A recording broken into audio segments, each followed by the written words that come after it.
नमस्कार विद्यार्थी मित्रांनो, यूट्यूबच्या चॅनलवर आपल्या सर्वांचं स्वागत। मागच्या मेंटरशिप व्हिडिओमध्ये ज्यांची प्रिलिम्स क्लिअर नाही झाली त्यांना स्टार्टिंग पॉईंट सांगण्यात आलेला होता। ॲनालिसिस करणं, स्वतःच्या चुका कुठे झाल्या हे ॲनालाइज करा म्हणून सांगितलेलं होतं। आता त्यांच्यासाठीच पुढची स्टेप काय असली पाहिजे, आपण काय केलं पाहिजे, तर ह्या दृष्टिकोनातून हा व्हिडिओ आज मी बनवतोय। बरेच विद्यार्थी मला भेटायला आले की सर प्रिलिम्स क्लिअर नाही झाली तर मग आता पुढचा कोर्स ऑफ ॲक्शन काय असला पाहिजे। मग या निमित्तानं सर्वांसाठी म्हणूनच हा व्हिडिओ मी घेऊन येतोय। बघा, लक्षात घ्या, सप्टेंबरमध्ये राज्यसेवेची पूर्वपरीक्षा शेड्यूल्ड आहे। बऱ्याच म्हणजे सगळ्यांनी फॉर्म भरले असतीलच त्याचे, ठीक आहे, आणि सगळेजण ते अनायसे परीक्षा देणार असतातच, कारण त्याचे काही अटेम्प्ट काउंट होत नाहीत, है ना। पण मग आता आपल्याकडे समजा आपण जून सोडून जरी दिला तरी जुलै आहे, ऑगस्ट आहे आणि सप्टेंबर आहे, ठीक आहे। म्हणजे ऑलमोस्ट 2.5 ते 3 महिने आपल्याकडे आहेत आणि या पिरियडमध्ये आपण पूर्णपणे त्याचा अभ्यास जर केला, MPSCचं ओरिएंटेशन थोडंसं शिकून घेतलं, त्यातली जी फॅक्च्युअल रिक्वायरमेंट आहे ती जर समजून घेतली तर आपण चांगल्या पद्धतीने MPSCच्या प्रिलिम्सला पण म्हणजे एफर्ट्स म्हणा किंवा ॲपियर चांगल्या पद्धतीने पूर्ण ताकदीनिशी होऊ शकतो।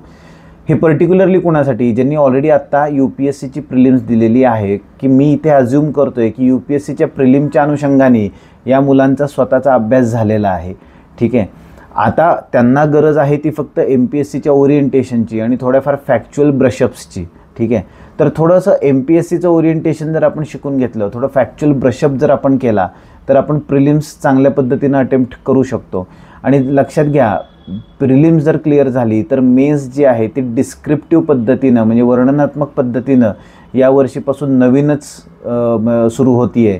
त्यामुळं जर तुम्ही सगळे ॲस्पिरंट्सचा विचार केला तर सर्व ॲस्पिरंट्स एक समान रेषेवरती आलेले आहेत आणि ह्याचा फायदा सर्वांना होऊ शकतो। त्यातल्या त्यात जे UPSCचं बॅकग्राऊंड असलेले विद्यार्थी आहेत किंवा ज्यांनी डिस्क्रिप्टिव्ह आन्सर रायटिंग कधी प्रॅक्टिस केलेली असेल तर अशा विद्यार्थ्यांना ह्याचा नक्कीच जास्त फायदा होणार आहे।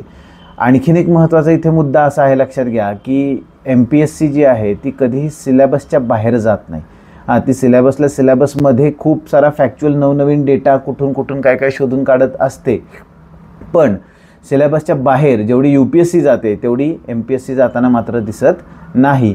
आणि मग त्या दृष्टिकोनातून जर विचार केला तर ह्या वर्षीची जी MPSCची मेन्स असेल ती सुद्धा बरीचशी सहज, सोपी, सरळ असे असलेल्या स्वरूपात बघायला मिळेल, कारण प्रश्न जे आहेत ते पूर्णपणे सिलेबसच्या मुद्द्यांवरती अवलंबून आपल्याला पाहायला मिळतील। स्ट्रेट फॉरवर्ड क्वेश्चन्स पण असतील किंवा करंट अफेअरवरती अवलंबून असलेले क्वेश्चन्स पण असतील, पण जेवढी त्याची काठिण्य पातळी UPSCमध्ये असते तेवढी काठिण्य पातळी नक्कीच MPSCमध्ये नसणार आहे, ठीक आहे।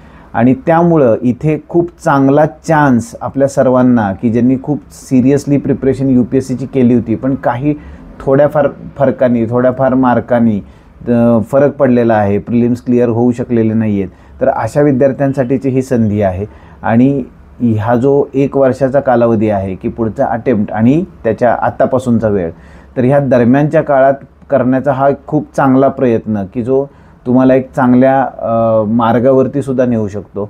तिसरा एक महत्त्वाचा मुद्दा असा आहे बघा, की जर का MPSCची तुम्ही तयारी केली प्रिलिम्सची, भले MPSC नाही जरी झाली, ठीक आहे, तरीसुद्धा तो थोडंफार फॅक्च्युअल डेटा जो काही तुम्ही ब्रशअप केलेला असेल तो डेफिनेटली तुमच्या UPSC प्रिपरेशनमध्ये सुद्धा तुम्हाला हेल्प करेल। तुमच्या उत्तराचं व्हॅल्यू ॲडिशन त्याच्यामध्ये होऊ शकतं, त्यामुळे त्याचा सर्व बाजूनं फायदा आपल्याला बघायला नक्कीच मिळणार आहे।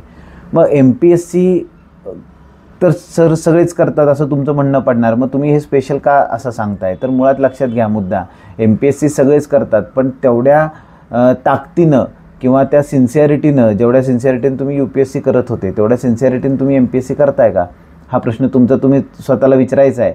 आणि जर करत नसाल तर ही संधी लक्षात घेऊन, ओळखून तुम्ही नक्कीच करायचं आहे। जे डेडिकेटेडली MPSC करतायत त्यांचा तर काही प्रश्नच नाही, ते तर या पद्धतीनं करतातच आहेत, त्यांना फक्त थोडंसं ओरिएंटेशनचं गरज आहे, ठीक आहे।